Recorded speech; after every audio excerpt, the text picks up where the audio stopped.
இந்த வீடியோல எதை பற்றி பார்க்க போறோம் அப்படின்னு பார்த்தீங்கன்னா டிஆர்பி மற்றும் பள்ளி கல்வித்துறையில வந்திருக்க மிக மிக முக்கியமான செய்திகள் பல வீடியோல பார்க்கலாம். தமிழகத்துல ஆசிரியர் தகுதி தேர்வு பரபரப்புடன் நடந்து முடிந்தது. எல்லோருமே எதிர்பார்த்துருக்கீங்க. ஆன்சர் கீஸ் எல்லாமே உங்களுக்கு வந்துட்டு இருக்கும். ஸோ ஆன்சர் கீஸ் செக் பண்ணாதவங்க நம்மளுடைய முந்தைய வீடியோக்குள்ள போட்டிருக்கோம், செக் பண்ணிக்கோங்க. So answer keys paper 2 paper 1 ஈஸியா கஷ்டமா அப்படின்னு நிறைய பேர் கேட்குறீங்க. ஸோ எல்லாமே பெரிய அளவுல இல்லை, ரொம்ப ஈஸியா தான் இருக்கு அப்படின்னு சொல்றாங்க. ஸோ இப்போ பாத்தீங்க அப்படின்னா உதவி பேராசிரியர் தேர்வுல பல்வேறு விதமான முறைகேடுகள் நடந்திருக்கு. இந்த முறைகேடுகளால நிறைய பேருக்கு நிறைய வித்தியாசங்கள் நடந்திருக்கு. ஆனா முறைகேடுகள் நடக்கவில்லை அப்படின்ட்டு தேர்வு வாரிய தலைவர் ஒரு விளக்க உரை கொடுத்திருக்காரு.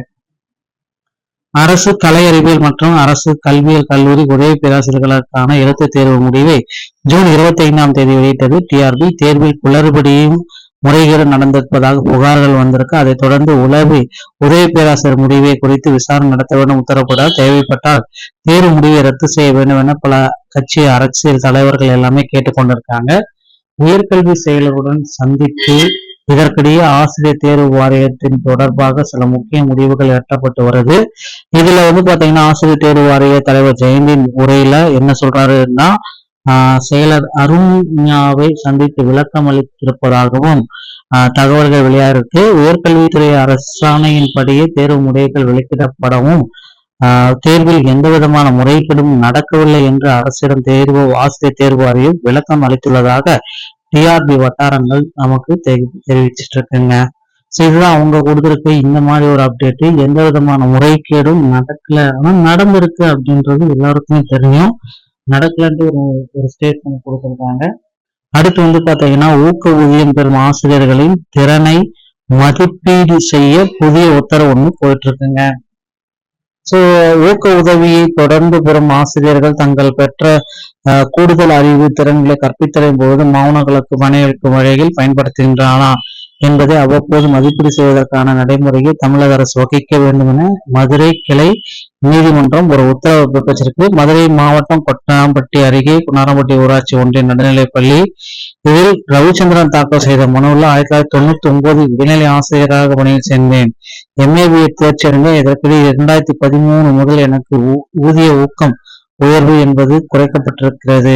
ஊக்கத்தொகைக்கான வழங்கிய கூடுதல் தொகையும் திரும்ப பெற கொட்டலாம்பட்டி வட்டார கல்வி அலுவலர் உத்தரவிட்டிருக்கார். அதை தொடர்ந்து என்ன செய்ய வேண்டும் அப்படின்னு பாத்தீங்கன்னா, மேல்நிலை கல்வி பாட புத்தகங்களில் தகுதியானவர்களை பெரும் பகுதியானவர்கள் அத்தகைய கூடிய அரசாணை நடைபெற உள்ளது.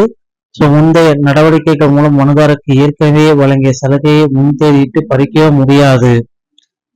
அரசு வழக்கறிஞர் பட்டப்படிப்பை முடித்ததற்காக வழங்கிய ஊக்கத்தொகை உயர்வு நடைமுறையில் உள்ள அரசாணைகளுக்கு முரணானது அப்படின்றத குறிப்பிட்டு சொல்லிட்டாரு. இதை எதுவுமே மாற்ற முடியாது.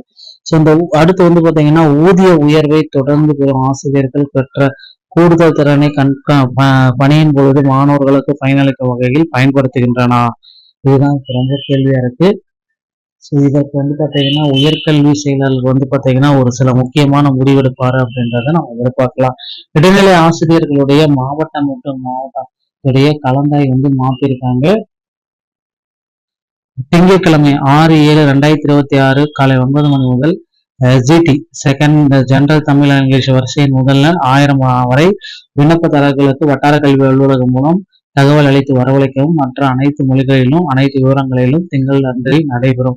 இடைநிலை ஆசிரியர்கள் பொதுமாறுதல் கலந்தாய்வில் ஒன்றியத்திற்குள் மற்றும் வருவாய் மாவட்டத்திற்குள் நடந்தே கலந்தாய்வில் மாறுதல் பணியாணை பெற்றவர்களில் மாவட்டம் மற்றும் மாவட்டம் மாறுதல் கலந்தாய்விற்கு விண்ணப்பத்தினை பெறாது.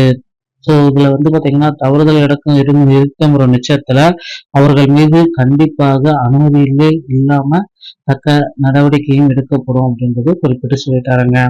அடுத்து பாத்தீங்கன்னா நீங்க எல்லாருமே எதிர்பார்த்த மாதிரி இன்னொரு விஷயம் நடக்க இருக்கு. இடைநிலை ஆசிரியர்கள் பட்டதாரி ஆசிரியர்களுடைய காலி பணியிடங்களை தமிழக அரசு உயர்த்தி தர போறாங்க. ஸோ அடுத்தடுத்து பாத்தீங்கன்னா ஆசிரியர் தகுதி தேர்வுல நமக்கு ஒரு சில முக்கியமான மகிழ்ச்சிகள் வந்துட்டு இருக்கு. தேர்வு வாரியத்துல நீங்க அடுத்த தகவலுக்கு நீங்க இப்பந்தே உங்களை தயார்படுத்திக்கோங்க. நண்பர்களே, இந்த வீடியோ பதிவு உங்களுக்கு பிடிச்சிருச்சு அப்படின்னா நீங்க நம்முடைய சேனலோட இணைந்துருங்க. நன்றி, வணக்கம்.